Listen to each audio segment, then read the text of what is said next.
Hello, everybody. Welcome to another ASFP Sparking Interest podcast. Recently, we've had some notable people come and visit us here at the ASFP. You may have seen the Paul Morrell podcast we did, which was put out a few days ago, and we'll look forward to any comments we get back on that. So Paul came to see us. Notwithstanding Paul, we had Chandru from DLUC come and talk to us as well, which I'm hoping you've seen. And today we've got another notable visitor to the offices here at ASFP, and that's Steve McGuirk, who's the Executive Officer of an organisation called the Fire Sector Federation. Now, for those of you who are more ingrained or entrenched in the industry, this organisation probably is familiar to you. But part of what we want to do here at ASFP and through the Sparking Interest podcasts is broaden people who watch these podcasts' horizons to illuminate certain things that they may or may not be aware of. So this really does fall into that category. And what we're going to talk about today is really about the Fire Sector Federation, where it came from, how it was formed, why it was formed, for whose benefit, because of course all of these things do need to deliver some form of net benefit, who's involved, and what their sort of current and future mission statements are. ASFP is involved with Fire Sector Federation. One of the team at ASFP is one of the directors on the board of the organisation. But for today's purposes, we thought we would give you an insight through Steve into what the Fire Sector Federation is and how it operates and how ultimately it can benefit us as an industry moving forward. So, Steve McGuirk, welcome to Coventry, and welcome to the little ASFP TV studio here that we set up for notables like yourselves. It's a pleasure to have you, and thank you for agreeing to come and talk to us. For people who don't know you, do you want to give people a quick potted history of what's your name and where you come from? Yeah, sure, Matt. Yeah, well, first of all, good morning. Thanks to you. It's a real pleasure to come along here this morning. Bit of my old stomping ground, this actually, because I was in the West Midlands Fire Service for a decade. So I remember Canley Fire Station up the road very well as a landmark. And I was just chatting to one of your colleagues earlier about my time in the city centre of Birmingham. So my background was, for many years, fire and rescue services. I joined the fire service at 16 in those days as a junior firefighter, sort of cadet apprenticeship scheme. I worked my way through, and I was a chief fire officer for nearly 17 years. I was in charge of 3 different fire and rescue services. I was Cheshire, and then I did Cheshire and South Yorkshire for a period of time, and then I was the chief fire officer of Greater Manchester Fire and Rescue Service until I retired in 2015. I also did a spell as the president of the Chief Fire Officers Association, and again, Coventry has got a real kind of place in my heart, because it was during that period that tragically 4 firefighters lost their lives at Atherstone and Stour. We were saying before, weren't we, one of my real privileges, and I suppose highlight in one sense, tragically in one sense, was to be able to offer a eulogy at Coventry Cathedral a few years ago. And so when I left the fire service, I did some consulting work with other fire and rescue services, and then I've spent the last 7 years as expert witness to the Grenfell Tower fire public inquiry. My bag was particularly the operational side of the incident, and then most recently, just this year, I picked up this role with the Fire Sector Federation, taking over from my successor, who was actually, it's the second time I've taken over from this guy, Dennis Davis. Dennis was the fire chief of Cheshire when I was the deputy, and I took over from Dennis, so it's a sort of deja vu for me all over again. Does Dennis keep an eye out for your name appearing and thinking, hang on a minute, is this guy going to follow me into this role as well? Well, that's what you might go, oh my God, not him again. I don't know, you'd have to ask Dennis that one, really. We'll get him in. We'll get him in Dennis for, in to have a comment on that. I'm sure he'll be very polite. Alternative point of view from Dennis Davis on that. So, thanks for that. And clearly, skills, knowledge, experience. If there was ever such a tick box of exercise of skills, knowledge, experience, I mean, clearly, you bring a huge amount of all of those things to the industry, and now obviously to the Fire Sector Federation, and in a world where I suppose youth culture prevails, you still can't make up for skills, knowledge, and experience. Albeit though, I suppose one of the things that we've been looking at over the last few years is, of course, you may have the experience, and we used an analogy with somebody that was doing some fire stopping, and we said we're not quite sure if that's the right way to do it, and they said, well, it must be, because I've been doing it like this for 20 years, so it must be right. So of course, experience is I suppose is dependent on whether the skills and the knowledge is aligned to it in the first place. But saying that, you've joined Fire Sector Federation. You've joined as the executive officer. So I'm assuming you're sort of leading front and centre in terms of where it goes. So for people's benefit who aren't aware of Fire Sector Federation, when was it formed, and why was it formed? For what reason? Yeah, it has got a really interesting history of the Federation. So essentially, I suppose it's best sort of starting a little bit further back to, I suppose, note a very long period of regulatory reform around fire safety legislation. You're at that period, probably in the post-war period, where there was a massive legislation imposing regulation, and different designating orders for different premises coming in, obviously shops, railway premises, Fire Precautions Act, and so on. But then that shifted, didn't it? And the world moved into a deregulatory place, culminating in the regulatory reform order. And the significance of that is it moved away from being a public sector function where fire services went and would inspect buildings and tell occupiers what to do and then issue a certificate of some description in most cases, to being essentially self-managed, self-regulation. And that becomes significant later on. So from the Fire Sector Federation's direct perspective, there was a piece of work done during the coalition government, when the coalition government formed, called the Fire Futures work, where the Fire Minister called together stakeholders from across the sector, not just the operational fire and rescue services sector, but much wider than that, to try to engage and think about what the future held, not least given government was going to have to do a lot less centrally because of the austerity programme and the financial crisis.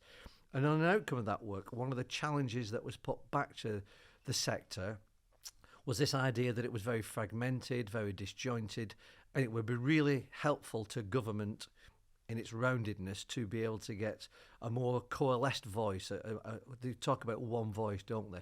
Whether it's ever possible to get one voice, I've got doubts about. But nevertheless, government kind of challenged this thing called the sector to be better at communicating more directly with government. And a couple of organisations at the time, there was a thing called the Fire Sector Partnership and the Federation of British Fire Organisations, there's a lot of fires pop up in these acronyms. There's a lot of Fs. There's a lot of F in fire, isn't there? And there's a lot of acronyms as well, they merged to try to respond to this challenge. And the goal was to do exactly that, to join together better, bring partners and stakeholders from across the fire sector together to be able to communicate and engage more directly better with government. And some of the early people coming together, Fire Protection Association were involved, you guys were involved, the Institution of Fire Engineers, Chief Fire Officers Association as it was in its day, and several other organisations. And one of the first things the Federation took responsibility for was for a fire risk assessor competency. There'd been, on the back of that deregulation, the regulatory reform order, which moved to a local fire risk assessment, there'd been a thing called the Fire Risk Assessors Competency Council form, which wasn't to regulate fire risk assessors, it was to provide somehow some kind of oversight, but it was a very loose arrangement. And notwithstanding, so we accepted that responsibility, which was passed to us from the Chief Fire Officers Association. And that was our first major activity. But then the Lacanel fire inquest happened, and an outcome of which was concern expressed by the coroner at the time about the regime surrounding fire risk assessors and fire risk assessor competency. We were the Fire Risk Assessor Competency Council, so we received what's called a Rule 43 letter, a learning from death letter, where the coroner, it wasn't a directive letter saying you will, you must, it was more of a requesting letter that said, look, you're an organisation that's got a reach into this thing called the fire sector. Would you be prepared to take forward more work to try to get a better regime on fire risk assessor competency? And that's really what we did. And to be fair, Mike, that's what we've been doing ever since. And in truth, we're a small organisation with limited resources. To a large degree, we were in that channel of fire risk assessor competency for quite some time. And we've no regrets about that. It was the right place to be, and indeed, probably we might talk about it later. It's sort of coming to fruition 10 years on in many respects. But what it meant to us was we became much more widely known from being associated with fire risk assessor competency. And although we kept our original mission of trying to be a joining together organisation, the extent to which we were able to drive that forward was limited by the resources being pulled into doing fire risk assessor competency. And really that's where we come to, I suppose, earlier this year. Okay. And in terms of the sort of impact that the Fire Sector Federation has had on the industry, because of course one thing people quite often either get confused or can't join together is the relationship between fire as I suppose in terms of the how a fire officer would look at it, or somebody who's responsible for building safety would look at it, and how somebody designing a building would look at it, or somebody constructing a building would look at it.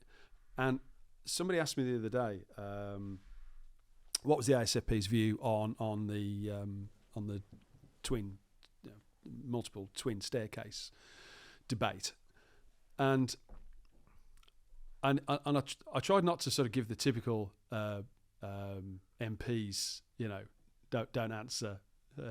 Answer with a different answer. With the question you wanted them to ask. Yeah, exactly. Answer it with what you want to talk about, not what they're asking. And my answer was, well, if it's the right thing to do for that building, I'm sure that's the right thing to do. But what I can tell you is the ASFP and its members will make sure that one or both those staircases are fully protected to the levels of performance that they need to be to allow people to leave the building safely. And actually, if you look at the ASFP, that's what we're more about, is that we represent manufacturers and installers of passive fire products, as well as the people who test them and certify them. More so now the people that are designing them in, or the people that are signing them off, or the people that are managing the buildings post-occupancy. And that's where I think, the Fire Sector Federation, because it joins up those different disciplines and different lines of thinking, because fire, as a general term, wears a multitude of hats, doesn't it? Yeah. So in terms of who's involved now, talking of multitudes of hats, in terms of who's involved in Fire Sector Federation now, who are the main contributors to the organisation at the moment? So we're just expanding the board. Historically, as you said, we've tried to get the that breadth of this thing called the sector onto the board. So we've had the Fire Protection Association, yourselves, Institute of Fire Engineers, big insurers, construction products manufacturers are represented, and actually firefighting equipment manufacturers have been on the board. So we've had a broad church of people on the board, but there were some kind of missing people. And where we are now, I think in the real world, what we're now seeing, what Grenfell tells us and all the reviews since, is that the way forward is a much closer alignment between what we would call the fire sector and the industry, that expression. Now, I want to come back to that, and the construction sector. But of course, there isn't one construction sector either, is there? No. There's builders, there's construction products, which is a minefield of its own. There's designers, there's designers, engineers, and finishers, and I mean, dare I say, there's even those. There's even that large sort of thing in the middle called a tier 1 contractor. And I suppose that is where I want to come back to, because one of the challenges about fire. Fire is one of those funny phenomena around the world. It's been around almost since time began. Its image is as a substance that was vital as part of evolution of society. To cook food, to keep away, keep warm. If you could keep warm, all those things. If you go back far enough, and the position of fire in what I would call a national consciousness very much reflects the social history of the country that you're in, and that makes a difference to the regulations. So if you think about the UK, even today, kids in school will still do a project on the Great Fire of London. Yeah, they'll probably know more about the Great Fire of London than they will about the Blitz. But take those. So typically, big events have shaped the history of of fire policy in this country. And Grenfell is another example, tragically. But there's been others, King's Cross, Bradford City, the Woolworths fire. Yeah. We could go on, wouldn't we? Yeah. But then when you look at it, without a single exception, all of them are what they call this kind of Swiss cheese causes. So it's a whole series of different factors that line up in these circumstances, and they might be different in each case. And I suppose the public policy challenge then becomes, how do you get multiple players, multiple stakeholders trying to think in a broadly similar way and enact policy, so build buildings in a way that's safer than other ways you might build buildings, but might be more expensive. But then you start to get some conflicts with other challenges, don't you? Yeah. Like, for example, the environmental challenge and climate change. One of the reasons for the cladding, what were probably two reasons you could argue. One were aesthetics, as it were, to prettify the building because it was seen as an ugly concrete building by the multimillionaires living half a mile away. Who exactly. were looking at it out of whoever, their people. houses. So one was that's not a political statement, by exactly, the way, but that has been it's true, mentioned isn't it? It's historically. a prettification exercise, Yeah. And the second bit was an insulation issue, and so which takes priority? Now, if you were to listen to climate change activists, we're on. You cannot turn on the TV without being told we're in a climate emergency. There's no such thing as climate change now. We're either in a climate crisis or in a climate emergency, and something's going to happen now. So if you're trying to, from a policy perspective, fire is competing with multiple other big challenges, and so inevitably, Mike, I think what you find is that it's in the aftermath of something like Grenfell, where you'll get a lot of activity. And then I call it the half-life, and then it drifts over time until tragically you have another activity. Now, from a federation point of view, so come back, take a step back. What that means, it's really hard for policymakers, government departments to integrate their thinking, because those different departments are being pulled in all kinds of different ways. And fire may only be a very smart of that department's responsibilities. Take the Home Office and Fire and Rescue Services. I would have thought the bigger deal at the minute for the Home Office will be policing, immigration, border control. Prisons are full at the minute, aren't they? Fire will be somewhere down the pecking list of the Home Office at the minute. By contrast, from a deal point of view, it'll be up there. But in a couple of years' time, where will it be then? So the reality is this kind of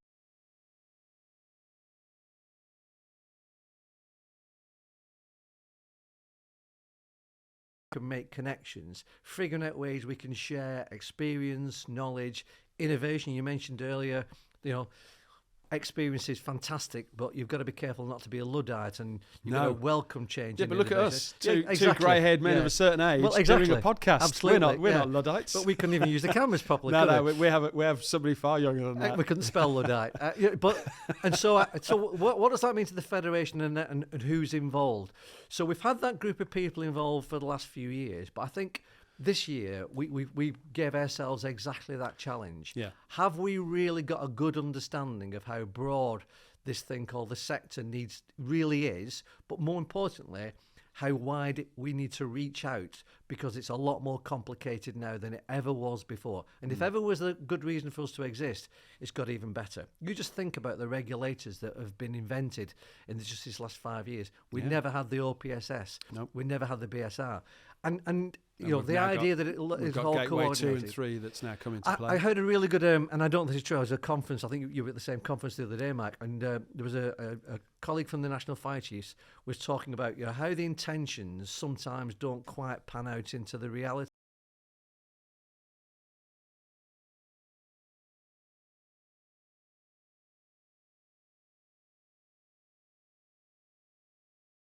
Retail, and there was a basement car park that went 4 stories underneath that.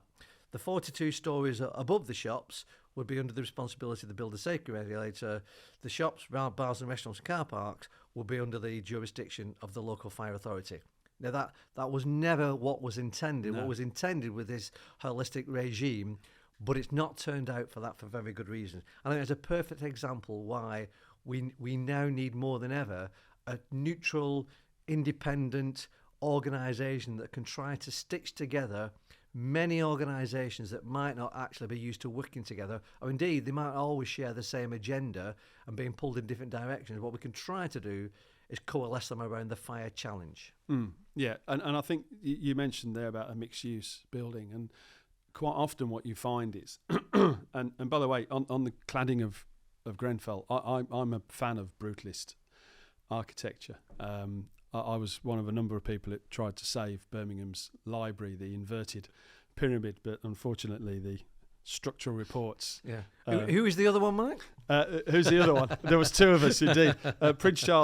King Charles. I was in Birmingham at the time, actually. Yeah. Beg your pardon, sir. King Charles. King Charles clearly isn't a fan of brutalist architecture. But saying that, if people said, "Well, let's knock down the South Bank Arts Centre," there'd be absolute uproar.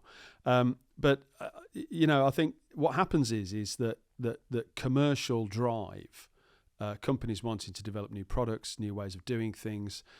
Designing mixed-use buildings for commercial gain, always in terms of timing, outstrips the legislation that is there to control it. Yeah, because you've got new money, you've got effectively commercial money, you've got the free market versus public sector, and public sector is always restricted by time, money, resource by virtue of its public sector, and there's always more to do than there is resource available.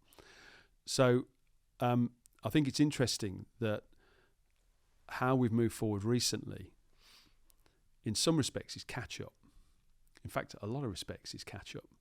And I think it'd be interesting for us to see in terms of trying to get ahead of the curve. You can never predict the unpredictable. And somebody asked me a question the other day about Grenfell. And of course, these events shouldn't happen. But unfortunately, living is dangerous. And I think for us, our objective, our collective objective, our collective thinking is, if we can lessen the frequency and significantly lower the quantum of the events happening and the people they affect, we're going in the right direction. But to say that there's never going to be an event like that again in some way or form, I think is slightly naive, because as soon as you get human intervention involved, you can have buildings that are designed and constructed to the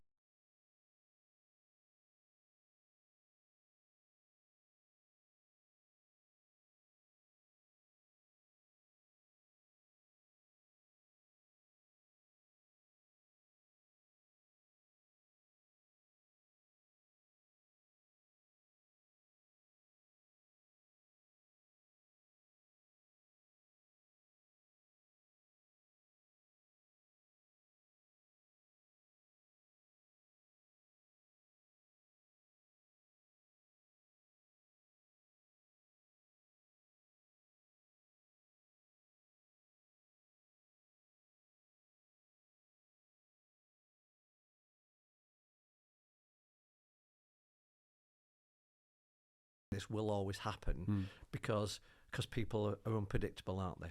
So a couple of things are worth unpicking. So your point about always having to catch up, I suppose. Innovation, so legislation and regulation will always lags innovation for the reasons that you outlined. I think that's true, but it's not always a negative thing. Sometimes it can lag because the speed with which our architecture, our regulatory architecture can move, because we're in a democracy, is governed by the speed with which people can eventually try to find ways to agree.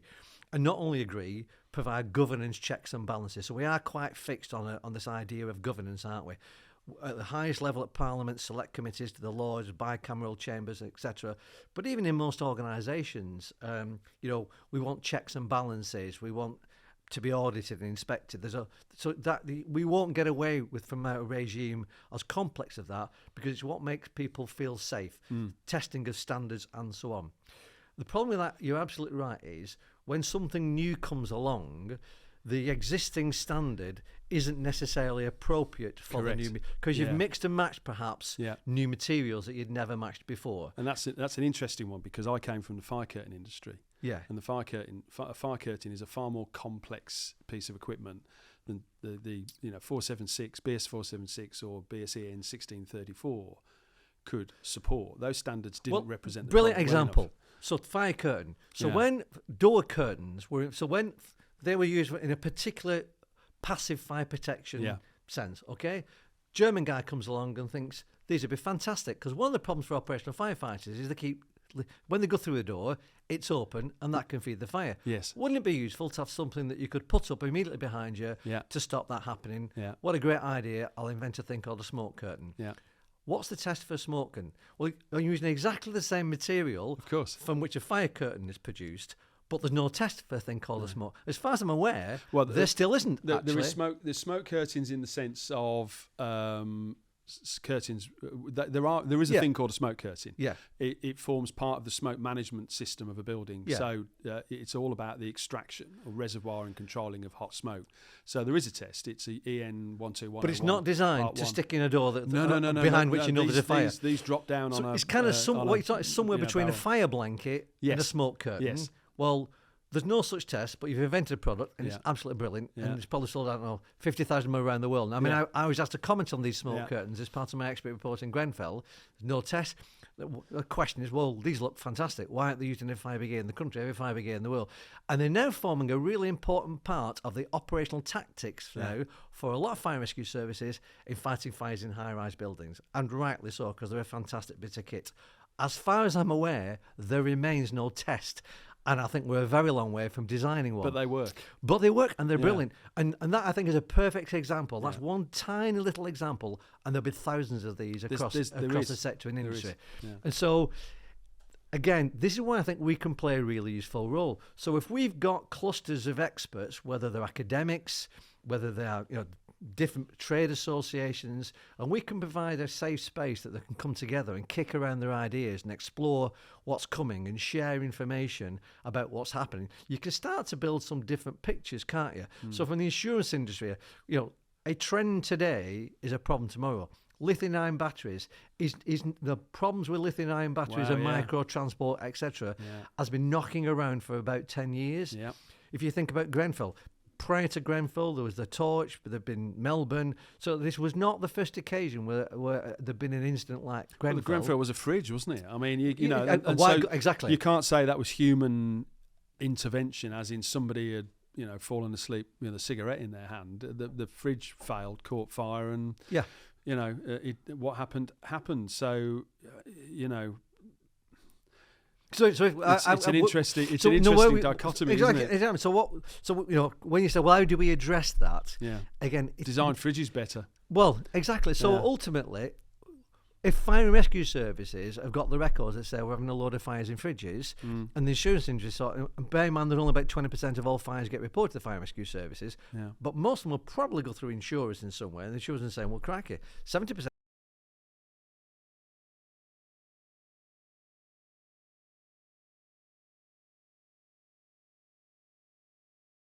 To us, we can start to put that together. There could be a piece of academic research that's already being done because we're plugged into the university network or the IFE of others, and we're plugged into the fire chiefs. And you can say to the OPSS, not sure if there's a problem yet, but there's a bit of a trend emerging here. It looks just like there's a lot of fridges kind of catching fire. Is there something that you might want to think about? And then OPSS can go away and have a look at it. Yeah. And actually, you might then come up with some industry guidance, best practice guidance that might or might not ultimately lead to a British standard. Or I don't know, I'm getting confused with.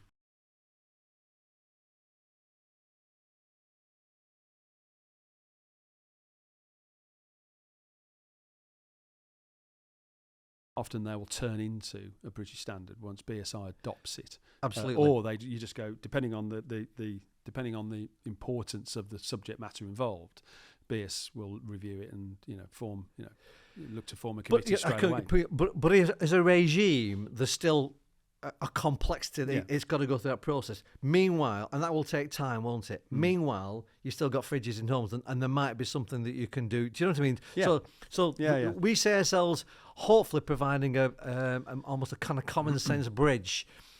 People say, how would you describe this kind of fire chain? I say it's probably somewhere between Google Maps and Tinder. I don't know what Tinder is. Well, what's Tinder? Well, I'm told it's one of these kind of speed dating apps. What's really. Tinder, Max? Yeah. No? Okay, Max doesn't know. I think you're on your own on this one, Steve. Well, I think you'll find some of your listeners are aware of Tinder. Probably too many fire colleagues are aware of it. Then there's healthy for them. But anyway, But the point being, somebody needs to map out the terrain because it's a complex terrain, and wouldn't that be a useful thing to do? Yeah. And then how do you connect organisations with like-minded organisations that might not even be aware of each other's existence in the first instance? Yeah. And how do you help them work together to come up with some useful stuff to A, talk to government in some kind of coordinated way, and B, talk to each other in a way that says we could probably develop something here that will be useful to all of us, whether it's some principles, whether it's some shared guidance, and we can do that within a framework that is non-commercial, it's non-threatening, and we can go into that space and work together. And it's cool if we want to come out of it and act commercially in our real worlds, as it were. So in terms of, you mentioned government, and every trade association organisation would lay a certain level of claim to say that they influence government in one way or form, because and they do to a certain degree, and we do to a certain degree. But I think it goes back to that sort of conversation we had at the beginning about being a sort of fire sector federation. I think part of the original idea was to try and consolidate the voice and the view of the fire industry, so that government had one person to go to, as opposed to having a line of 20 people all stood outside the minister's door holding a ticket with a number on it on a Monday morning. How is Fire Sector Federation looking to influence government? What's the agreed mechanism for that, and which way do you sort of look to do that? Sure. So there's two or three threads to that. So firstly, I'd say it's a fair challenge from government to push back to this thing called the sector. Can you speak with one voice? I would say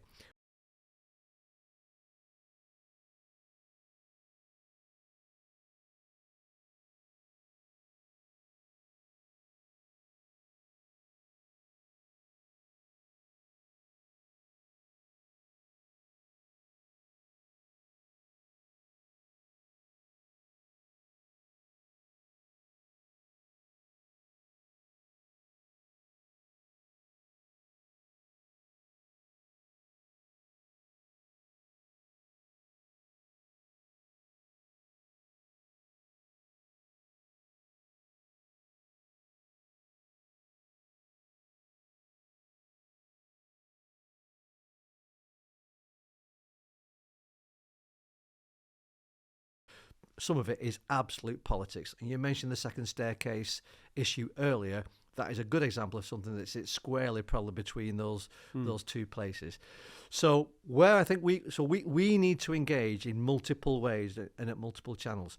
So at the highest level, we've a good relationship with the all-party parliamentary group.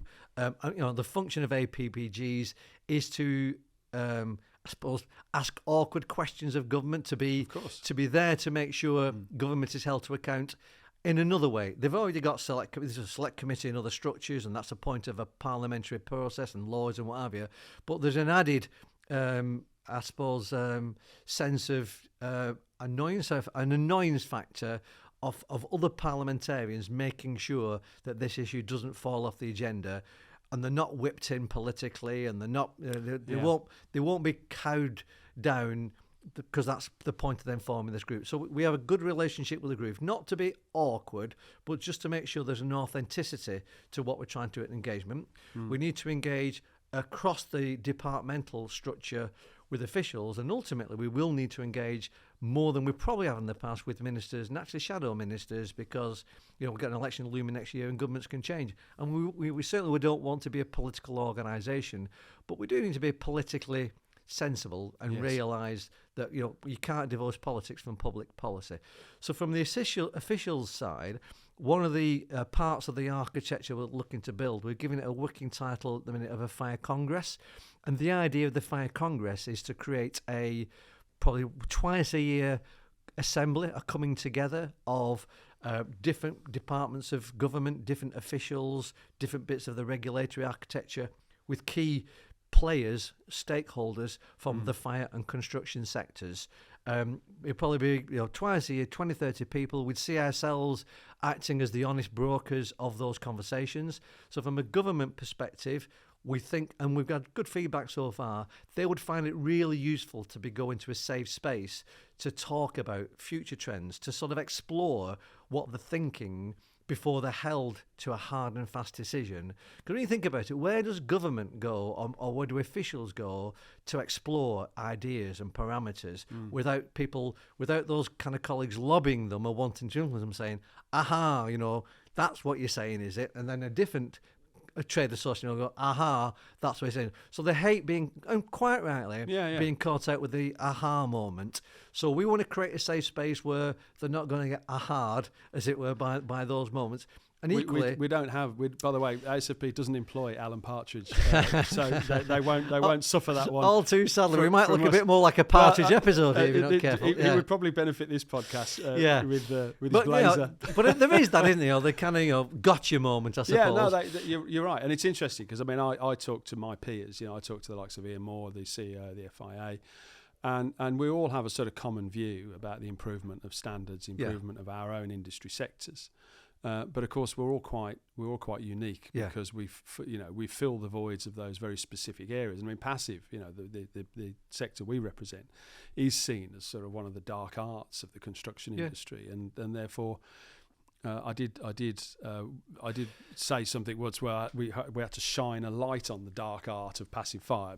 And what I was trying to mean when I said that was, by virtue of people call it a dark art.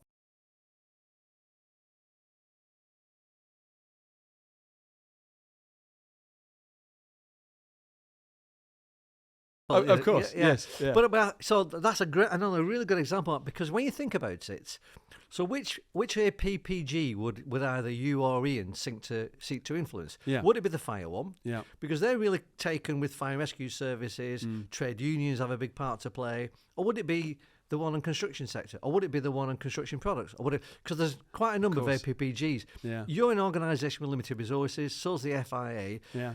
It strikes us. Doesn't it make sense, rather than all kind of doing this in this slightly fragmented way, and that's not to stop any trade association or any company of any body perfectly entitled to lobby ministers and government for their sector, product, whatever the case may be, and that's dealt with outside of this arrangement. On the other hand, if we've all got an idea what we're trying to lobby for, and some of it is shared ground, doesn't it make sense to coordinate that lobbying? And so there's a sense across government, this is a big issue. Because government is constantly trying to make a judgment about what are the priorities here, because they shift so quickly. And we will all criticise ministers for turning on a coin, won't we, and a policy decision. I'm from the Northwest region, HS2 is a good example of that. And it's easy to be critical. By the same token, governments of all persuasions have always got a huge agenda.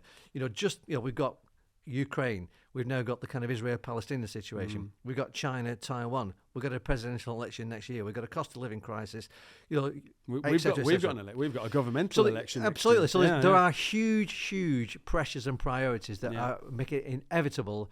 Government is going to vacillate between one thing and another. So if we want to get our voice heard, I do think it makes sense to coordinate it as far as we can, without then thinking we can't control everybody, and we'd no wish to. So I'm completely relaxed about the sectors and industries doing their own thing, but I'd also like to think they can see the sense in bringing it together where we can bring it together. Well, I think government, the Hackett report, Dame Judith Hackett's report, Paul Morell and the Morell Day report, And even DLUC themselves have said, government is not going to deliver a fait accompli of resolution in the construction industry.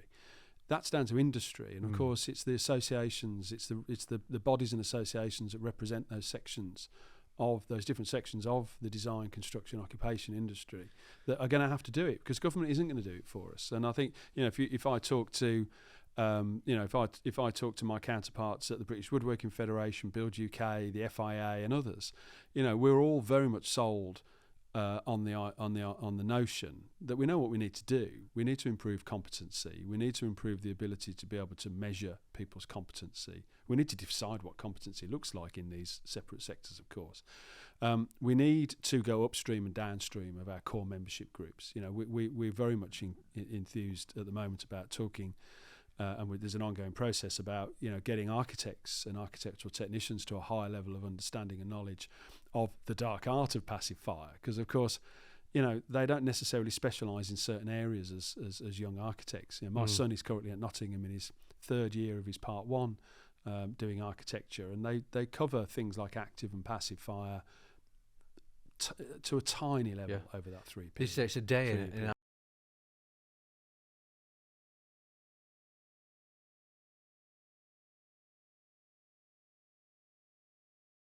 was half a day.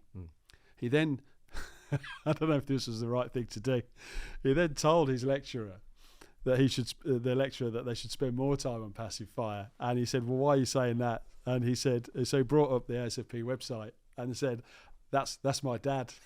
He didn't believe him at first. Yeah, show me cup. Yeah, and he went, oh, right. So apparently my lad Sam gets lots of questions from his lecturer at the moment, all about passive fire protection, and is there more information available on passive fire protection for him to look at?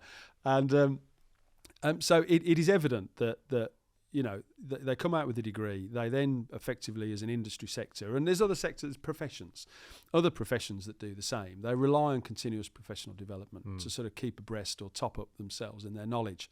Whereas actually we're more of the view that certain professions need to go the route, similar to what the IFE do with the firefighting industry. They need to progress and get certain qualifications by virtue of actually evidencing their skills and the knowledge they've attained within these very specialist areas, as opposed to CPDs. And of course with the architects, culturally they're used to an hour at lunchtime, free sandwiches, presentation by somebody from a manufacturer or somebody else within the construction sector. They make a few notes, they eat the Marks and Spencer's prawn cocktail sandwich, and they get their CPD points for doing it. That's okay. That should always be there. Continuous professional development for any profession and trade should always be there, as this, we mentioned this background noise should always be there. But I think there's more critical elements to these very specialist sectors, which we're one of, that they should evidence through more traditional formal qualification means. Yeah. And we're all sold on that. You talk to Ian, if you talk to Helen Hewitt, you talk to any of them, competency to a higher level, and the evidencing of that competency is very much, we're all on the same page as that. So I think what I'd say to that, Mike, is, well, firstly, it's really nice that your lad's so proud of his dad. He keeps mentioning it at uni. I'm not sure my daughter would have said the same thing. I think they were kept me hidden from view when they were both at uni. So that's good news, and good therapy about your working class roots coming out on the prawn sandwiches. So now we've got therapy out the way. Competency, I completely agree. Competence and competency is a massive issue, and it's been picked up, as you said, part of the Hackett work, and from a fire risk assessor competency, we've been leading that work, etc. You simply cannot argue that it ought to be a bedrock assumption that we ought to be taken for granted, that people operating across this industry are competent at doing the job that they're contracted to do, whether it's being a fire safety officer, enforcing officer, whether it's installing a smoke alarm system, sprinkler system, smoke dampers, whatever. A basic level of competency, when we ought to be able to take that for granted. And it's ironic, for example, that the regulation around competency to run a sandwich shop is of a higher order of magnitude than is to be a fire risk assessor. We're back on the prawn sandwiches again.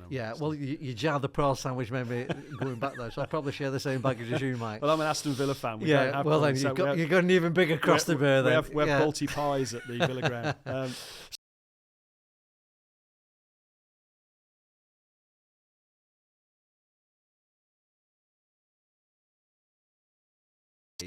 I don't think is true. No. So, when I left the fire service, I do some becoming a non-executive director in the health service. I've been for a number of years. And the health sector is replete with not only competent people, but unbelievably talented people with doctorates, 2 and 3 doctorates, professorships, uber intelligent, uber qualified, uber educated, uber talented people. And yet we still have East Kent, Mid Staffordshire, Morecambe Bay. We still will have crisis after crisis. Yeah.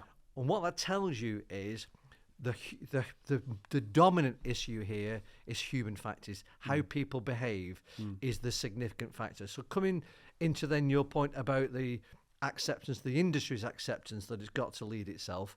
So again, it depends how deep you want to go, but this whole thrust is part of, if you like, a sort of neoliberal political direction of travel of social policy, which essentially is government saying, we exist to provide the checks and balances. We no longer prescribe and say what people need to do. We put in place the punishments, the carrots and the sticks. But if I'm honest, more the sticks than the carrots. If you've got money, you can give a carrot. But if you haven't got money, there'll still be the sticks, won't there, really? So government sees its role, across all parties, really, to be the architecture and the checks and balances, and all sectors are expected to lead themselves in ways that they never were before. And all sectors, now I would include my example, my experience in the NHS, they're all trying to figure out ways of this leading yourself kind of idea. And for the fire sector, I think there's an extra challenge for two reasons. One, it is incredibly complex and diverse, from, as we say, fire brigades at the one hand to people maintaining fire extinguishers at the other hand, and then people designing buildings, and everything. It is incredibly complex. And if I'm honest, I think some of the review work that's gone on perhaps has underestimated its complexity, and some of the comparisons with other sectors have seen a simplicity that I don't think is as easily transferable as people might think. No. So it's incredibly complex. And then your earlier point, there's also commercial interest.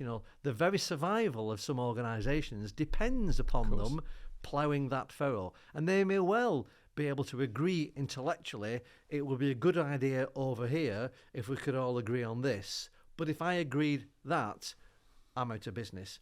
And it's not as so it's never quite as simple. And so again, I think we can play a part in that is not beat up on people because they've got a business to run, or because they've got a view that they need to express on behalf of their bit of the sector, and just acknowledge the reality of life. That doesn't mean to say we have to always agree with it. And I suppose one of the interesting things that conclusions we've come to is we were probably more fixated with the idea of absolute consensus before we could move in any direction. I think the reality is broad agreement from a big group of people is important. I'm not sure we're ever going to achieve absolute consensus. And the time taken trying to get there, your earlier point about the speed of innovation, you've almost missed the window of opportunity. You had to do something. Well, it's a bit like the criticism levelled at Approved Document B. I mean, Approved Document B hadn't been resat. What was it, 12 or 14 years before the Grenfell? Yeah. It was certainly, outside of, I think, of the general consensus of when these documents should be periodically reviewed. And, that would have probably come down to time and money of bringing people together. Completely. But even that's a good example. So when we'll think, well, when Approved Document B gets reviewed and revised, that'll solve the problem. But we're not moving away from a functional outcome. It describes a functional outcome. Somebody could invent a brand new product that, despite the kind of approved documents and the building regulations are the issue, aren't they? Yeah. Approved documents sit under the building regulations, but the regulations are the regulations, and they are about output based, outcome based rather. But performance based. So if you invent a new something that you argue and get tested to say,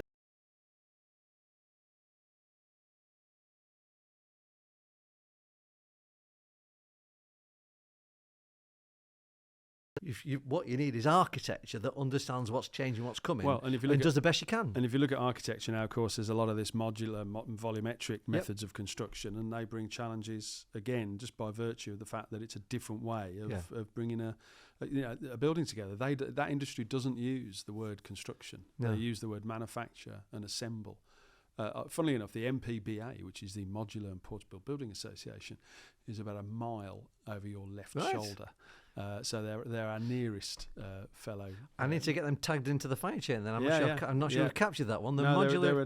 We're supporting them with some developing some best practice on passive within the manufacture of these boxes or sections, and how passive is applied when these sections and boxes are brought together. But another classic of this tension of policy and reality, isn't it? We now got a kind of the recent party conferences. The Labour government were talking about building new towns, 1.5 million new homes. the same issues after the war, kind of housing boom after the war, and so a lot of deregulation typically has to go in place to enable the building booms that the political party in power thinks is necessary. And actually, people think it's necessary. You know, our kids and grandkids won't be able to buy a house. So on the one hand, pressure to build fast, quick, etc. Modular is probably your answer. Yeah. On the other, as long as it's put in the old prefab. Absolutely. Look at the prefab. Exactly. That's where they came from, isn't it? Class buildings and so on. On the other hand, a lot of folks inside the fire sector saying, "Oh my God, you know, we've got to be really, really careful," and we have. Yeah. And again, how do you broker those two positions? Because the MMC industry is pushing ahead, and it looks like it's the answer to a lot of government's problems. Again, whichever government's in power, over here you've got these folks exercising caution. You know, be careful, be careful, be careful. Both parties are right, both from their own points of view. That neither are wrong. So you're not going to get them to agree on something because neither thinks they're wrong. What you've got to figure out is how do you get in place agreements, principles, people behaving ethically, etc. It's as much about persuasion and peer pressure and using more subtle tools of encouragement and people, you know, participating and understanding the risks. If you look at the schools that are affected by this current issue of the rack, of course the the modular volumetric industry are putting temporary spaces in playgrounds and on sports fields to support those schools in getting kids back in the classroom. So you're right. There's a need, or there's a need for these methods as and when they're required. And I think certainly from our experience and talking to the MPBA, it's a very interesting organisation on the basis of their how they support the industry. They can create affordable, flexible spaces, occupational work, and residential spaces that can be put up more quickly, more cost effectively. Architecture and design, maybe, it's difficult to building. You're not going to sort of create St. Paul's out of stacking a series of boxes together. But of course, that isn't the aim. That isn't the aim. Although saying that, you look at some of the stuff that comes out of Europe, like the Germans in the Huff House and things like that. Architecturally, they're very, very interesting spaces. We're to 3D printing houses, of course, with concrete. That's another interesting one. I mean, and the material used to print something as big as a house or a part of a house. And that's where we are. How far away are we from seeing on-site 3D printing? Oh no, it's coming. I mean, if you were UK Construction Week in Birmingham a few weeks ago, there was a stand there that had examples of these machines printing. So we're months, if not a year away, we're 6 months away. I would imagine. And if so, it's not happening already, I'm sure it probably is. Again, from a federation point of view, what does that kind of stuff mean to us? So, for example, how are fire and rescue services gonna deal with a fire like that? Yeah. Are they going to commit personnel if there's the slightest risk of this building collapse?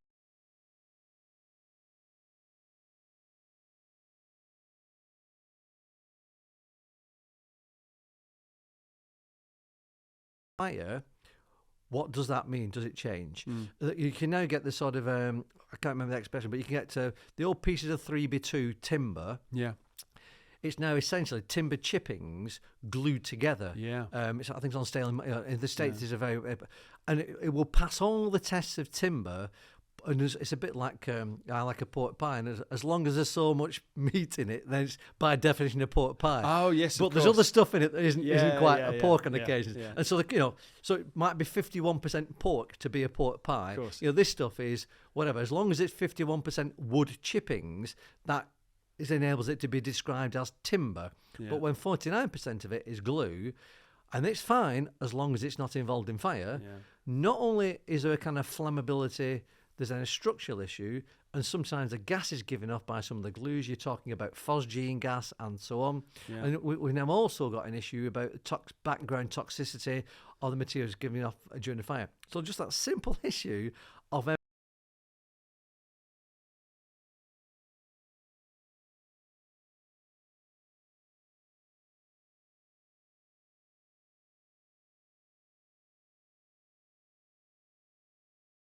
cost of building and the speed of building, because of course you talk to any tier one worth their money. Time is money and money is time. And culturally, of course, they are top of the body politic. And we're really pleased that there's a recently formed organisation of some very senior fire people in these tier ones are working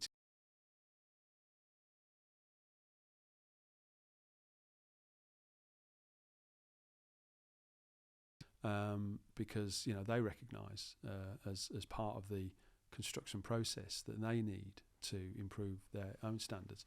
Because I have to say, and it's not, and there's been a lot. It's very easy to bash tier ones. Yeah. They're a big target to hit. Yeah. But they have a whole series of pressures because, of course, the design comes down to the awarded contractor. They have to disseminate it out to the subbies, Absolutely. and so on and so on and so on. But saying that, culturally they have to change. They can't expect everybody at the front end of the chain in terms of designers to change, and all the subbies who are further down the supply chain to change, but they still stay the same. That's. But I think the point's well made, Mike. I mean, I think one of the challenges is one of culture, isn't it? So if you take a step back and this was not my part of the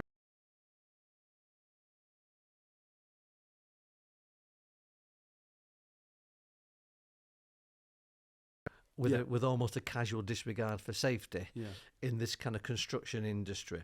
And you that's an impression you come away with without being specific about that. The problem with that is it then rolls across some of the messaging around two staircases and cladding, some of the messaging subsequently. Most people walk away with the fact that, big building companies are making millions and millions of pounds and, pocketing the money with a very casual disregard for people's safety. The banking industry had this a few years ago with financial crisis. Yeah. Water companies and sewage are in the same position now. That one is an interesting one. Exactly. Yeah. So those, you're absolutely right. Those companies have a responsibility to be ethical in the way they conduct their affairs.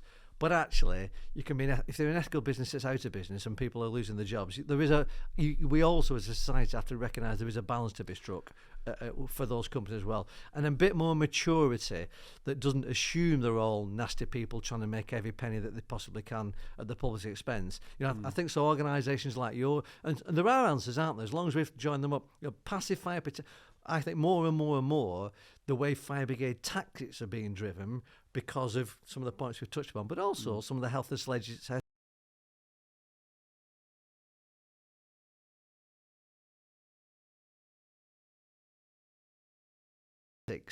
are increasingly, I think, going to be a lot more about protection and exterior defensive tactics than they are offensive tactics, which absolutely makes passive fire protection a massively important. It always has been, but again, innovation in design and anticipating what might be changing in the future in those senses.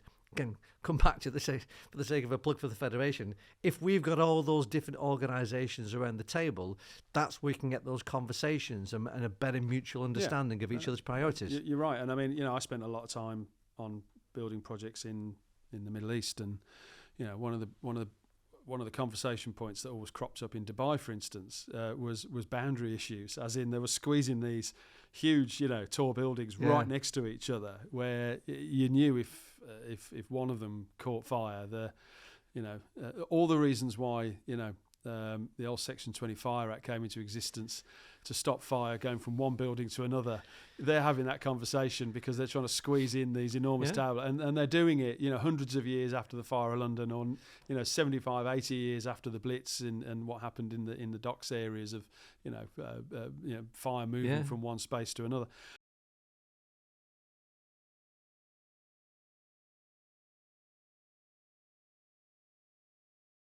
To the Dame Judith Hackett's report and also the Morel Day report. How does and we've sort of established the idea of Fire Sector Federation being that sort of single voice to government, and we've established that government actually aren't there to do it for us. We do it and present it back to government for either a stick or a carrot. Hopefully, a couple of carrots if we get it right.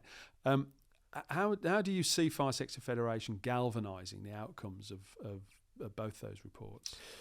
So, I think, to be fair, I wouldn't take those reports in isolation. No, because Dame Judith Hackett's work was an incredibly important piece of work. But if you just think about the timing of it, and it may well be a response to some of the observed phenomenon of Grenfell, but we haven't had the final report yet. That it might or might not be a response to Grenfell itself. Bear in mind, Dame Judith Hackett's work was finished. The report was published before the hearings even started into what happened. The phase 1 hearings were what happened at Grenfell. Phase 2 was why. So I think Dame Judith's report was published in the May of 2018, and the hearings started in the June of 2018. So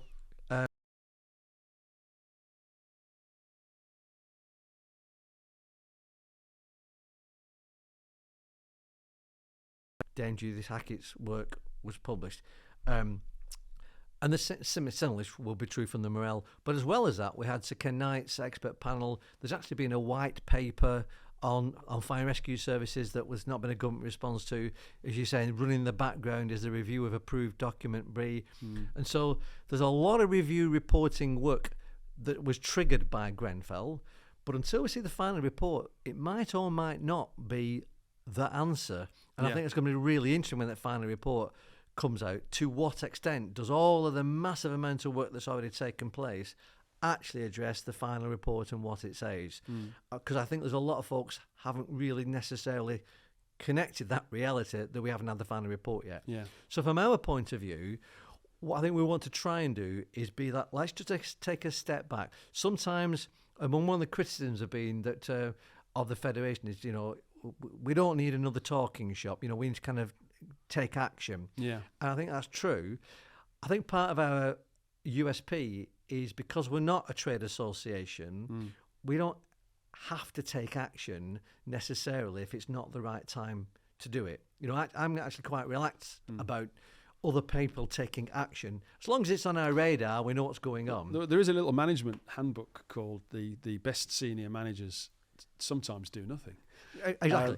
That's sometimes the best tactic. Sometimes the answer is not necessarily to do something to just show you're doing something. So I think when we get it all together. So we are linked to Hackett. The Competence Working Group 4 is part of the Hackett work. We are tied into the organisation. At the minute, we're putting in place what we think is an enduring architecture, a framework. Because if you add up the recommendations from Hackett, from the Morel, from Sir Ken Knight's work that he did, advisory notes, phase 1 of Grenfell report, and phase 2, I'll be surprised if we end up with less than about 1,000 recommendations. No, it's out of all racking those up. pieces of work. And so we do not see ourselves developing an action plan to figure out how this thing called the sector is going to address all 1,000 recommendations. Rather,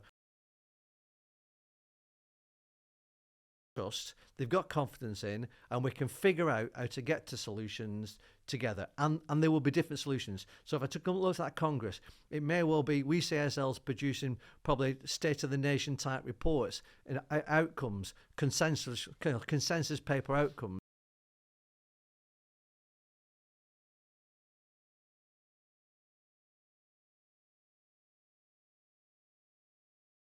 The challenges that we collectively can do something about, and what's left then that somebody else needs to do something about, or we're going to have to come back to in a couple of years because that we don't quite know how far this thing has gone yet.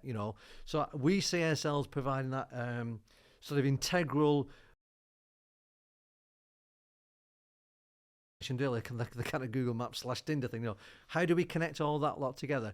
Because take a step back. There is no entity that actually exists to do that. No.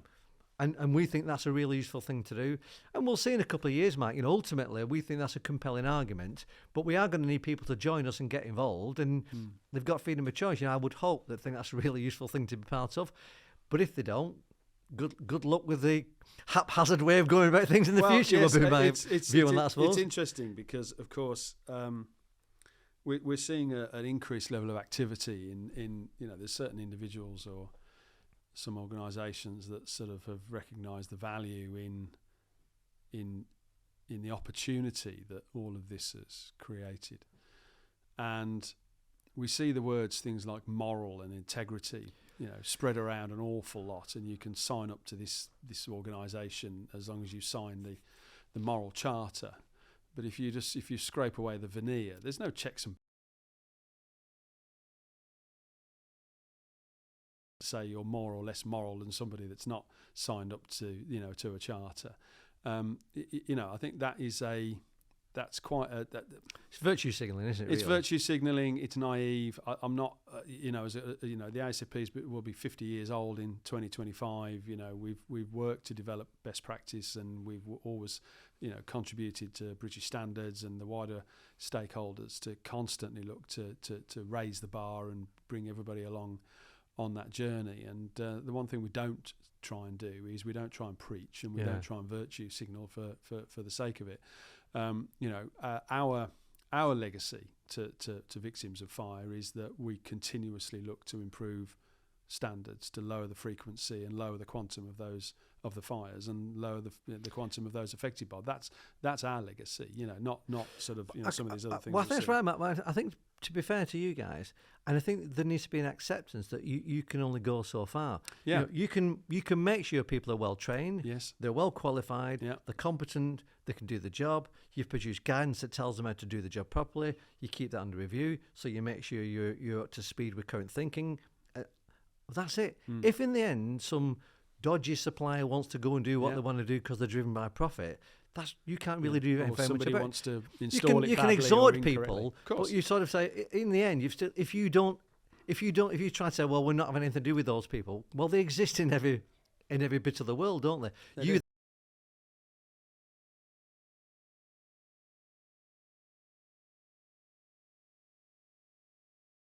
The perfect be the enemy of the good. No, I think absolutely. one of the problems we've got is we try to think we can solve all the problems. These problems have been insoluble since fire came down, Prometheus or whatever. Great Fire in London, there's never been a point in time in history where there hasn't been one fire disaster or another.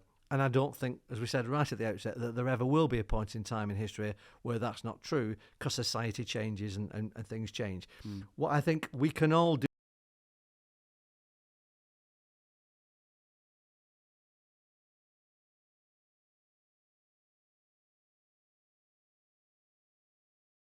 to do in the past, and we've acted better, because I think the victims of Grenfell and other tragedies deserve us thinking a bit more about the public good here than perhaps some folks have done in the past. That's kind of, I don't think it gets better than that, to be honest with you.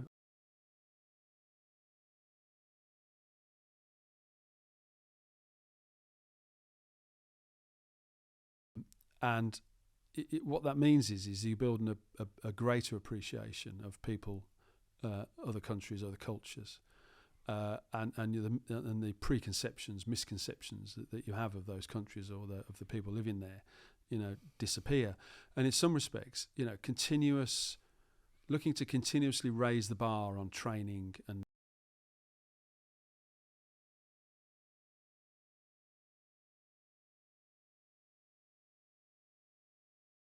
standards of product manufacturing and testing, product design, application, installation, certification, assessment, signing it off, living with it.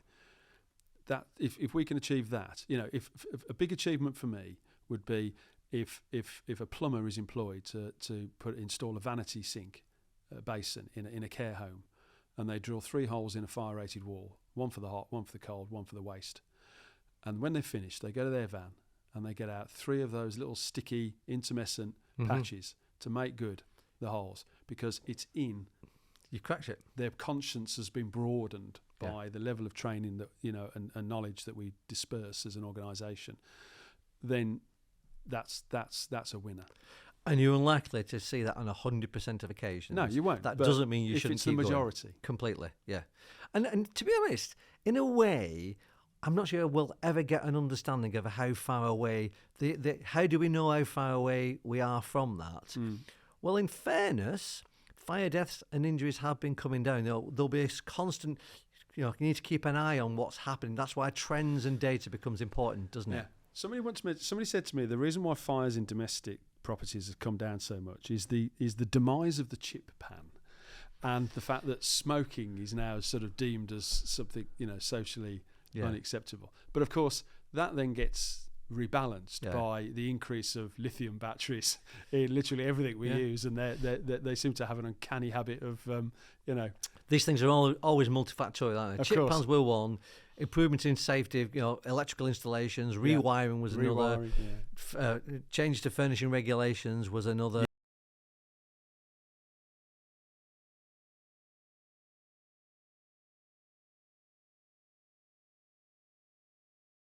Argue the significance of one over the other.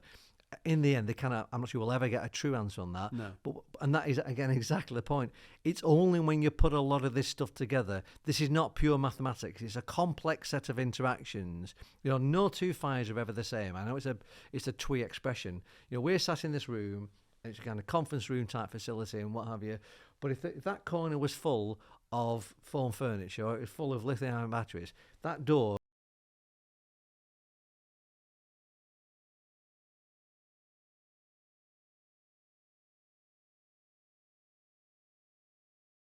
a real fire depends on what's this side of the door, and that's completely outside your control. No, of course. And that will always be the case. And so there's an acceptance, there's a limitation to what's possible, but it doesn't mean you can't get better and better and better and better, but ultimately there's a limit, and you're going to have to do something different as opposed to keep going with the same thing. To use my example, that point is then educating people that just putting in a half-hour fire door or 1 hour fire door, tick, in all circumstances, it will hold back a fire for half an hour or 60 minutes is not true. No, it all depends on what you, the occupier, puts on the other side of that door. Yeah. How do we get that information across? Well, it also depends on how well the fire door was installed. Exactly. I know, was it installed? I know, do you maintain it, etc. Oh, blimey. That's a whole different podcast, Steve. Whacking the door in is only one part of it, isn't it? A key course. Part, but only the start of that journey, to use a hackneyed I was going to say, you and I are both old enough to remember highly flammable, bright orange three-piece sofas from the 1970s.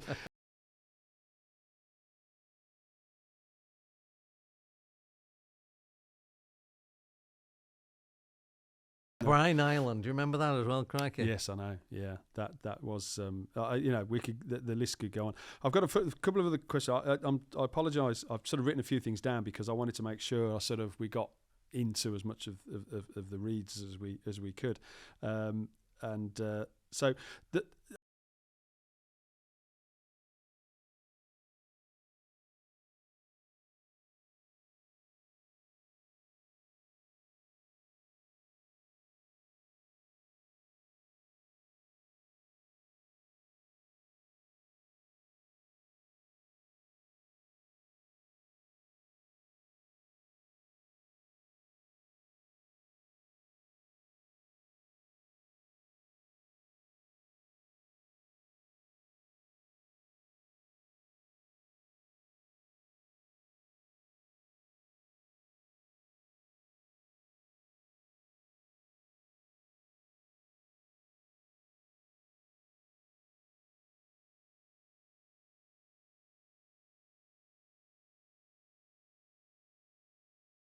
And how does that interact with then? How does Fire Safety Federation take that and then align it to the people that build buildings, install these products, and how does that align to your appreciation of everything you've learned through your career as a firefighter and the people going in to manage conditions in a building that have, unfortunately, come about?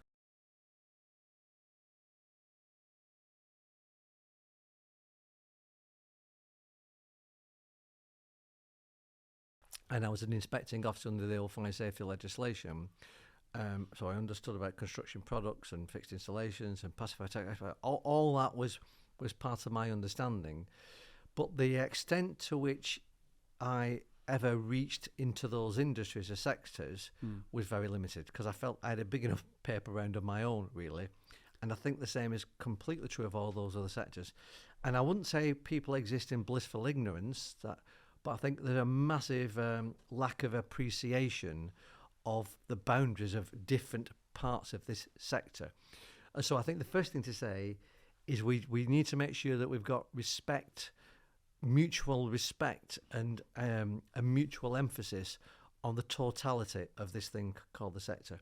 And that's not as easy as it sounds, because the nature of the drama of a fire itself, a Grenfell, inevitably brings a publicity focus and a media focus on the operational end of it all, of course, as well as a political focus on the end of it all. We asked a key stakeholder if there were to be such a thing as a national fire strategy produced, who did they think, someone in the government department, who did they think would produce it? And they went, let me think about it a minute. Oh, that's a good question. Well, I suppose, when in doubt, follow the minister with a title for it. Yeah. So in this case, I think the fire minister would probably be responsible for formulating a national fire strategy. Well, of course, that's a Home Office minister, and they published a white paper, and it certainly didn't mention anything to do with construction products, and it barely mentioned the Grenfell fire. It was bothered about the governance of fire and rescue services. And I think that's a fair challenge from the sector, that the focus often gets pulled into the fire and rescue services bit of it. Yeah. So we need to make sure we've got fair and equitable reach. The second thing, we're looking at a set of structures which we're calling thematic domains, but these are vehicles to cluster together aligned bits of the sector, aligned expertise. So one will be the passive fire protection sector, one will be active fire, and at the minute you guys look after and attack responsibility for the passive fire protection forum, which has been around a few years. A great example of something that could sit within the sector, not exclusively, but as part of its function, and we can help support the passive fire protection forum and other similar domains. We've got 12 so far. I don't think we'll get any more, but we've clustered expertise and sectoral alignment into sensible domains. And the strength that we can have, though, is making sure that we understand better what comes out of that group of folks that might be on passive fire protection actually fits with the operational firefighters, or fits with the people enforcing some of the legislation, or fits with the people doing construction products and testing of materials and designing, or academia and research might be interested in some of this stuff, because it's the interplay of all of these that affects the kind of real world of fire. So the thematic domains, how we get those organised and set up and well managed and curated, if I can use that expression, is an important part of that bit going forward. Yeah. I suppose the final piece, well, two final pieces, Mike. One is that broadening of the board. We need to make sure that we keep the board broad enough to bring the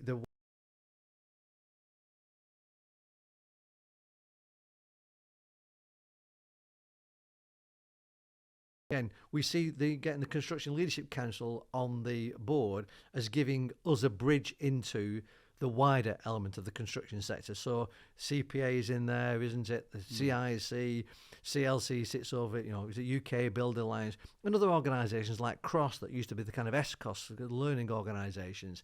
So making sure that we've got knowledge and relationships across those multiple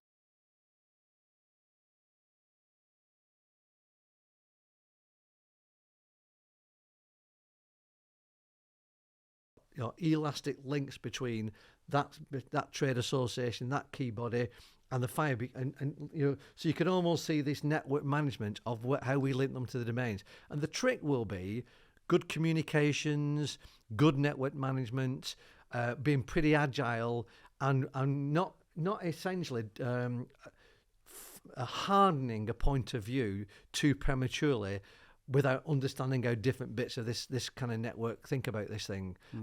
So it's going to be a tricky one to pull off. I mean, a number of people have said good luck with that. But it,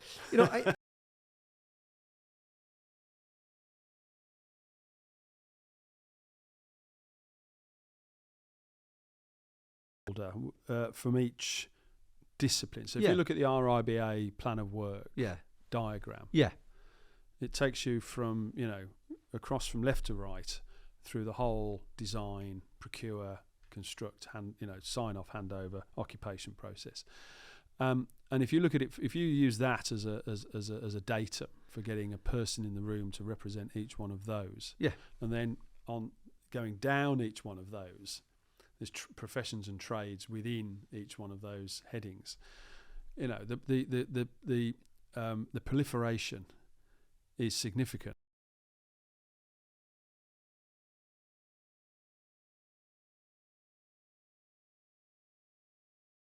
For a Mark III Escort, left-hand side.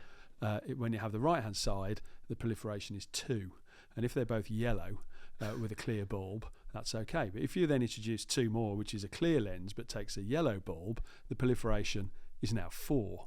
And so it goes on. And one of the things we've looked at is that within passive, it tends to start at the very beginning of that plan of work and goes all the way across. So it cuts through pretty much every part of the design and construction process, including things like procurement. One of the things we're talking about the tier ones to at the moment is how we upskill people who are responsible for procuring products and services, so that they're making the correct decisions other than purely commercial decisions. And I'm not saying they are. I'm just saying that's an example. But passive cuts through all of those. Yeah. Therefore, our proliferation is a factor of 10. But when you go down then to all the different trades, professions and trades, that 10 then turns into 100, turns into 1,000. And recently, part of our competency pathway, we looked at fire stopping, and we looked at it fire stopping by method, action, by doing a job, in terms of, single pipe penetration.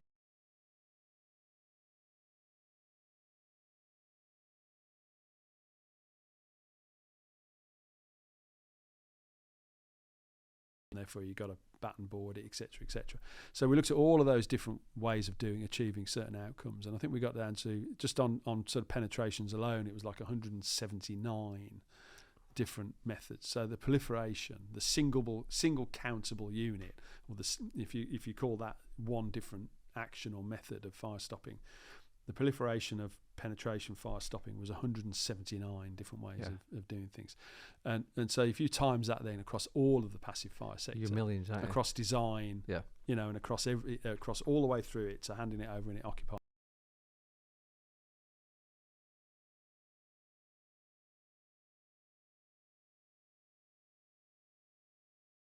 With passive especially. It is. And so I wouldn't see us getting... I'd see that's a matter for the likes of you guys. You wouldn't go to that granular level, so if you follow your example there, to the point at which you got to the construction, you've got a building then, the walls have been penetrated, but because you've got whatever, Clark of Works and the various rebate... Clark of Works? Well, whatever do you remember those? Yeah, I do indeed. Yes. They were a really useful beast. We should get some more of those. But the regime that's now in place... You should ultimately have reasonable confidence that the folks doing the work up to the point that were competent to do it. We debated this earlier, going forward, and the manner in which they've done what they've done has followed the relevant guidance, and you've now got the golden thread, and that now starts being occupied. So you'd like to think at the point of finishing construction, certificate handed over, etc., you've got a safe building. Somebody starts taking occupation.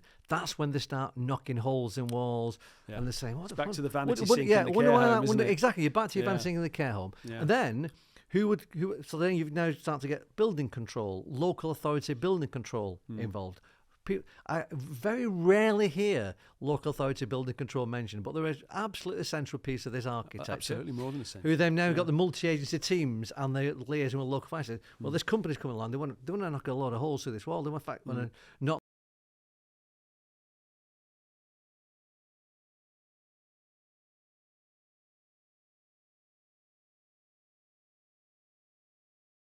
Need to make sure is that where you've got those intersections, that's what we're calling the fire chair. That's why there's a difference between construction and occupation and enforcement. Yes. How are those interfaces managed, and how does not just the golden thread, which will be massive amount of data, but the simple communication that says, so what this means to you as a responsible person, if you're responsible for this building, when the builder comes along and says he's not going to whack a hole in a wall, he's going to do that, you need to be asking a few more questions. You need to get a competent risk assessor, let's say, to help you understand what does that actually mean. What is the technical? So what is the operational and safety consequence of what sounds like a very, very technical matter? That's not to dismiss the importance of the technical issue here, the technical requirement, but it's then to translate that into something that's understandable to somebody who maybe doesn't have a technical background, and then to translate that to an enforcer, and then to be able to communicate to people who might rock up to an incident, what does that mean to them? So the golden thread is there, but it's much, much more than that. And again, we think we've got a helpful role to be able to help everybody understand translation and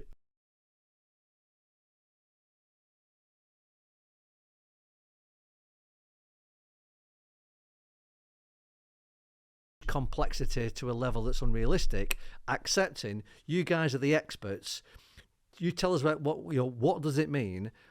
Right, we can now work with this bit of the domain to make sure that the enforcers have got that, or the or academics might understand that, and when we're teaching degrees at universities, the university landscape, so we can help move that and so things don't get lost in translation. Because one of the things I find,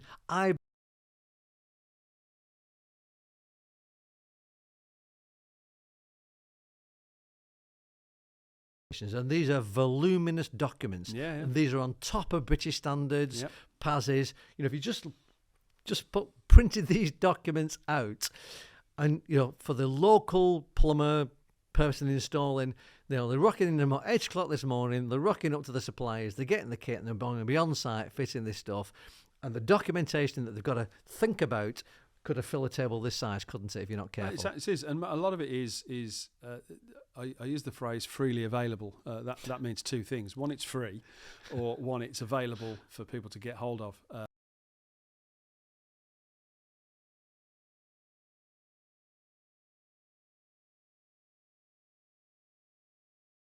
That's a fair point, yeah.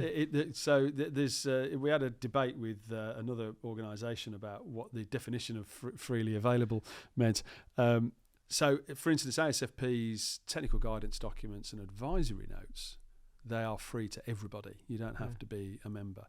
What we do charge for are our colour books, because those are, to the large degree, the association's, IPR, and it's where we incur the greatest expense in terms of... And you would then think very carefully about how you convert one to the other, or it's free. Well, technical guidance documents tend to hit on one particular subject matter which we think is important, and it should go out there to industry. Advisory notes are similar. They tend to be... the documents are created because they're a holistic answer to something we see as an issue, and that issue needs addressing sort of relatively quickly.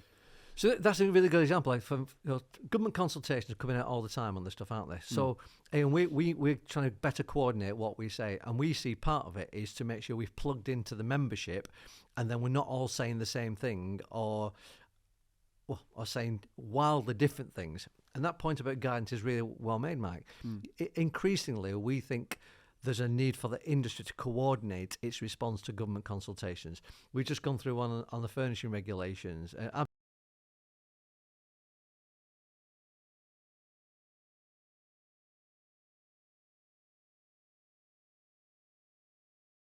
Massive change. We are one of the very few countries in the world that have still got furnishing regulations that we've now got. And we talked earlier, didn't we, about the reduction in fire deaths. Certainly, government publications of the past have attributed at least some of the fall in fire deaths to the furnishing regulations. And actually, flammability, etc., is going to be really significant. Now, as I mentioned earlier, we've got issues about cancers in firefighters and the toxicity of the smoke giving off. So in responding to that kind of consultation, we need to tap into more the guidance of folks like you and other stakeholders. They say it could be very technical, it could be a lot of it, but when you take a step back, these 16 or 17 pieces of guidance on whatever it is, are they all saying different things? Are they all saying the same thing, just slightly differently for different audiences? When you put it all together, what does that mean? This kind of one voice idea. And we think that nobody fulfills that role at the minute. And again, we think that is a really useful role that we can fulfill. And over time, you start to get trust from the people who respond to those consultations.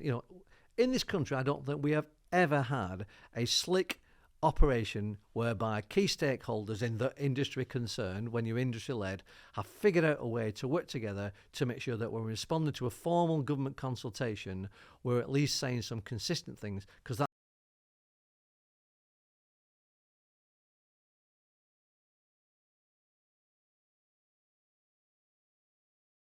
if you've got half an hour saying, well, we're not sure about that, that's what, government can ultimately make its own mind up and has to. Yeah, no, and I think a lot of the more established trade bodies are very clear. We're all very clear, and we're all pretty much on the same page in terms of the direction of travel. Especially the ones relating to fire. I mean, Ian Moore and myself. We both represent the two probably largest fire trade associations. Ian with Active. machines that go ping, as I call them, Yep. and us with passive. But we're very clear.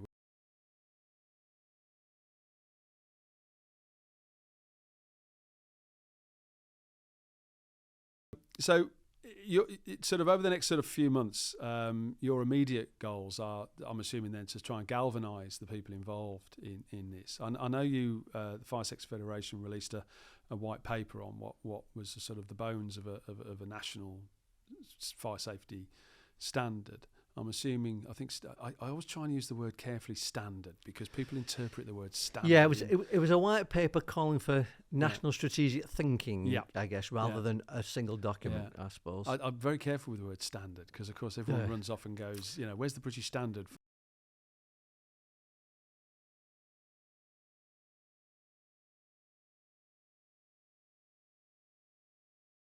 Yes, I think our next steps, Mike, are to we've secured a bit of funding. So I mean, we've got what we're talking about here is quite ambitious. We've got to build quite a reasonable sized architecture and a machine that's going to do all this stuff. It's all pipe dream otherwise.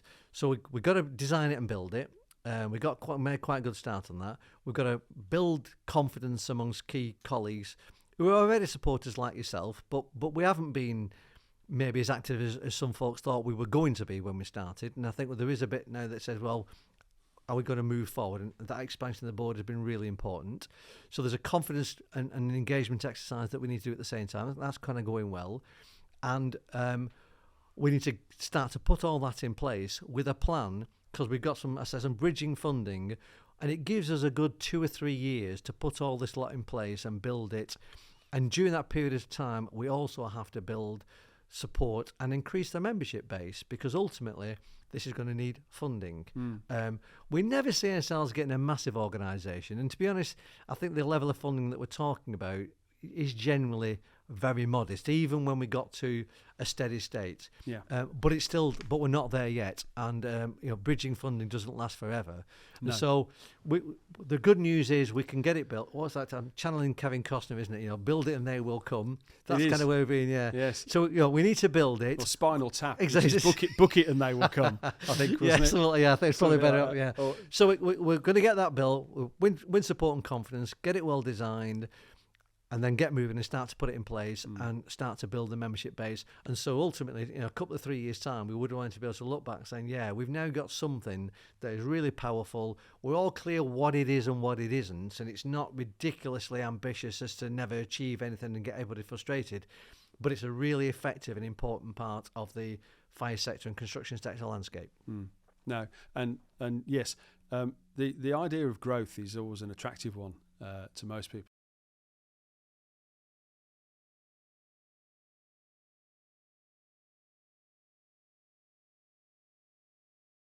Sixth or seventh member of the team to come and represent or work for the ASFP. There's now 20 of us, and that's 4 years. In 4 years, we've gone from 6, possibly 7. I can't remember if I was the 6th or the 7th, to 20 across a whole remit of different skills and experience and areas. And predominantly, we've grown in technical. And training and what we're doing here today, in terms of our reach and our voice.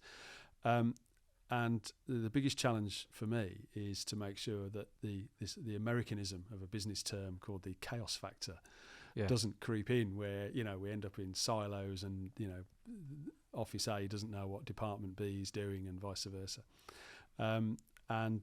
Because one of the quickest ways to sort of lose your focus and lose your direction is to allow the chaos factor to take hold. So sometimes staying small and deliberate is a better route. Completely, Mike. So I think we will resist the goal to do that. So resist the desire to do that, because actually we're not a business. No, of course not. We're not for profit. And we think it's important that we exist as part of architecture. Yeah. And once it's there, isn't it, really? It's kind of like you might need to tidy it up and tighten it up now and again to make it pretty or whatever, move at a time. But you don't want to kind of invent something new. No. We don't want to get into... Because if we did, we'd end up in competition. if we're not careful, with people who we need to collaborate with. Yeah. And so if we're a collaborator, it's never a good idea to compete with people you're trying to collaborate with. No. And so we need to make sure that we are clear about our critical mass, and we've got a sustainable level of funding. That means we can be objective, impartial, neutral. We can hold a mirror up to government if we need to, or we can cooperate with government. But we're not in hock to anybody, and we can maintain that independent, neutral position, because that's our unique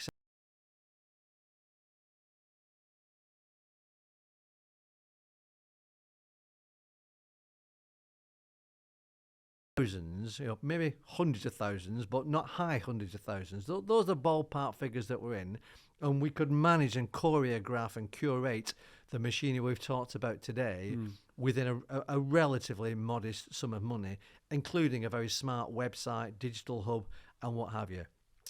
Now, if collectively there was a need for something else, and and then the federation needs to grow to become something else, I think that would be a proper debate that we'd have to have at a time. And I don't see us incrementally just drifting into saying, it'd be a good idea if we did training now. We could produce technical guidance now, when half of our partners are already producing technical guidance. Yeah. And actually, the problem is there's probably too much technical guidance freely available. Yes, as you said earlier, Mark. Freely available, Steve. I like that freely available debate, actually. I'll use that one again. It's an interesting debate. You can look at it in two different ways. No, and I think that's good. I mean, as much as we're the mortar that hold the bricks of our membership together, Fire Sector Federation is the mortar that holds the bricks of the other trade bodies together. So everybody is somebody else's brick, and everybody is somebody else's mortar, depending on where you've used that bricks and mortar analogy before. I can tell. It is. You can have that one for free, Steve. I'm giving you that. You've one probably got it off somebody else, I'm guessing, mate. As a sparking interest.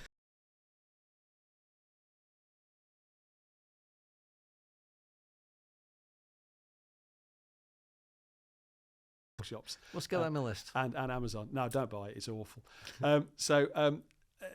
Thanks for coming in. It's been really interesting to talk to you. We extend the same request to come back at a later date and talk to us, as we have done the other notables, such as obviously Paul Morell, Chandru, and even, of course, Sir Ken, who was sat in that very seat not so long ago, who came to talk to us about all the things that he's been up to and how he sees it moving forward. We do have the lovely lady who's the current CEO of the Construction Products Association, Amanda. She's coming in at some point to talk to us, so it'll be really interesting to catch up with her on that. Someone from OPSS, I think, is coming in beginning of next year as well. So what we're trying to do is try and be the mortar of the bricks of these notable people as yourself, to come in and continuously update us and talk about where we're getting to, all for the benefit of obviously our industry and the built environment, and people like obviously your industry, or not industry, but the sector of firefighters, because of course they are they're very much, I think, in some cases underappreciated as a bunch of people. Thanks for the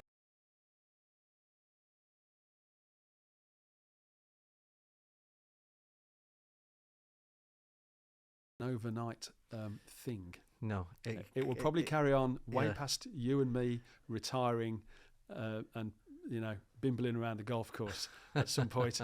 It will continue, but hopefully you and I can keep the momentum and the direction going, so that whoever takes over in however many years' time keeps it going in the way that we intended it completely. No, thanks, Mike. Appreciate it. Enjoyed it. Thanks Thank for you. coming in, Steve. Thank you.